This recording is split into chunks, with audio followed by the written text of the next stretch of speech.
So I'm standing here picking blackberries, as a guy does, and I'm wondering to myself, seriously, why couldn't junkies be making jam and selling it and making money to pay for their own improvements in standard of living, if that's actually what they want? I think that if you were to poll people, or if you were just even to just try this and say, okay, here's some junkies, they're out there picking blackberries and trying to make some money and improve their situation, they'd get so much support. But you can't have that kind of imaginative, flexible idea even be experimented with, because there's so many levels of bureaucracy. They spend enough money on drug rehabilitation techniques and all that stuff, whatever it is they do, very unsuccessfully. They could afford to set up a program like that, but they won't do it because it might actually lead to a degree of independence, and they make their money by keeping people dependent in the social services. If they cure the problem, they don't have a job. They hope that this lasts forever. This is their retirement. Running programs for drug addicts that just make the drug addiction problem worse. Really, what I think should happen is that the government supplies the heroin, but only in exchange for work, and only in exchange for work, and that work could just be study. They could be clearing brush so there isn't so many, the forest fires aren't so bad. I'm sure there's a lot of that kind of work that needs to be done. They could be trail building. They could be picking different kinds of berries and producing food. I could even see them running like a sustainable farm, and one day putting up little cabins and stuff. People want to come and see how well this program is working and stuff. But that doesn't benefit the drug dealers, does it? And we know where the fentanyl's coming from. So the Canadian policies suit the thing, and we all suffer. That is, I think, about 15 minutes. And Jalong said that if you went to buy that at the store, it'd probably cost you over $10, well over $10. And the thing is, too, is that they're so bloody good. Last night I dug into these things and I was kind of shocked myself. I was just kind of gross, actually. But I dug into these things last night, man. Wow. And I don't know how long this berry thing lasts, but if I get that many berries in that short time, that's ridiculous. Who couldn't spend, an hour a day or something doing that? And you say that, you're short of money or whatever? You can't do this? That's pathetic. That's ridiculous. And what I've noticed is that these things aren't picked over.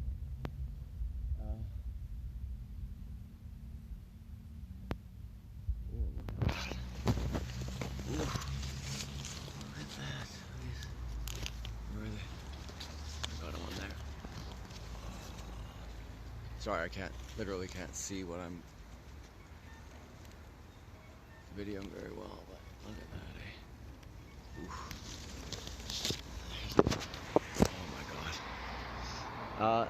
It's not easy work. Look at there, here we go. But,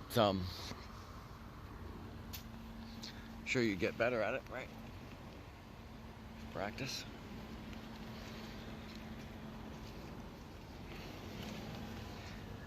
Yeah, okay, I think that last time I came here I had so many that the bag bust open, so I'm not gonna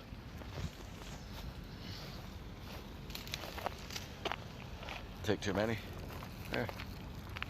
It's like 20 minutes. Okay, so the latest thing on the Trudeau file, I like to make sure I do a regular update, is that they didn't hire any specialists. No what do you call them, epidemiologists to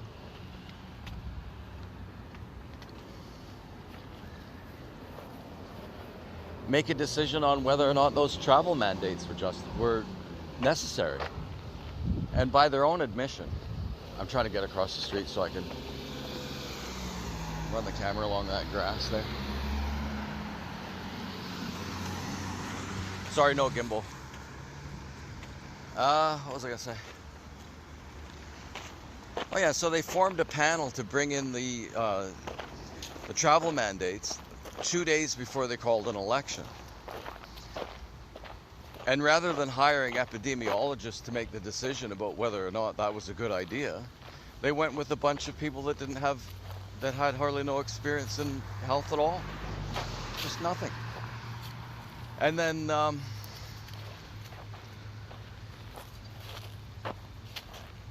it's pretty clear that the government just told them what to do anyway. So it was just a phony panel. Just a phony panel. People didn't know anything about what they were talking about. Oh, these are the nice ones I saw yesterday. They didn't know what they were talking about, and they were told what to do anyway. And it was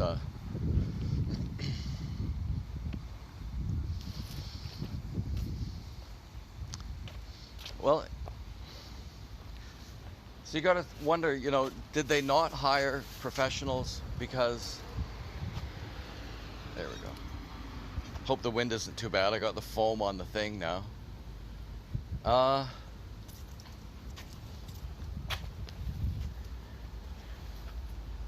Did they not hire a bunch of experts because all those experts were doing something else, or who knows what? Or because they knew that the experts would say no? Nothing is beneath them. You just have to, at some point, comprehend that nothing is beneath them.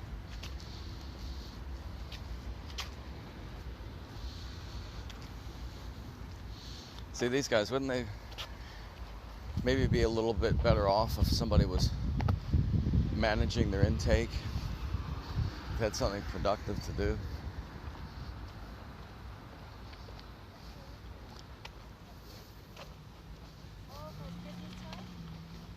The way we let it go, the way it is, absolutely cruel.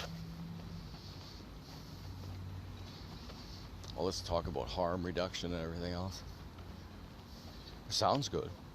Well, everything they say sounds good, but they're just perpetuating the problem. And then they'll come along and make it worse. Like, you can have 2.5 grams of fentanyl, and the cops won't bust you about it.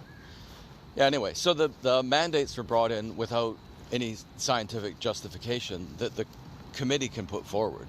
Like, now we can't find any information on, you know, what were the inputs. You're the ones who decided to bring in the most stringent travel mandates in the world. What was the information? What was the science that you used to make that decision? The people who made the decision, what are their qualifications? Right? Like, how on earth could you run a society when a government won't fork over that information? So there's a woman, a couple of women, Barry Weiss was involved.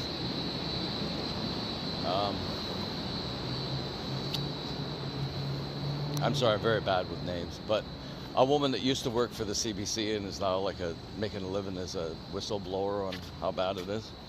And then an Indian woman, Rupi Yama or something like that. She's a tireless worker for this kind of stuff.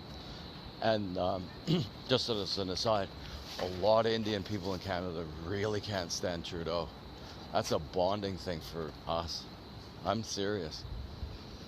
They really hate him, and for very good reasons too. You'd have to look into the relationship between Hindus and Sikhs in India to find the roots of that, because what Canada's done is decided to go with the Sikhs, which we shouldn't have done. It's not our fight. And of course they won't say that they did that, but that's the way that the Hindus interpret it. Jagmeet Singh isn't allowed into India.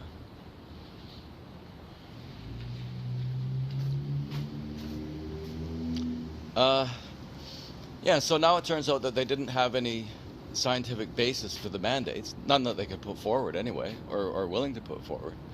And then when the truckers protested it, see, this is a vindication for the truckers. And then the truckers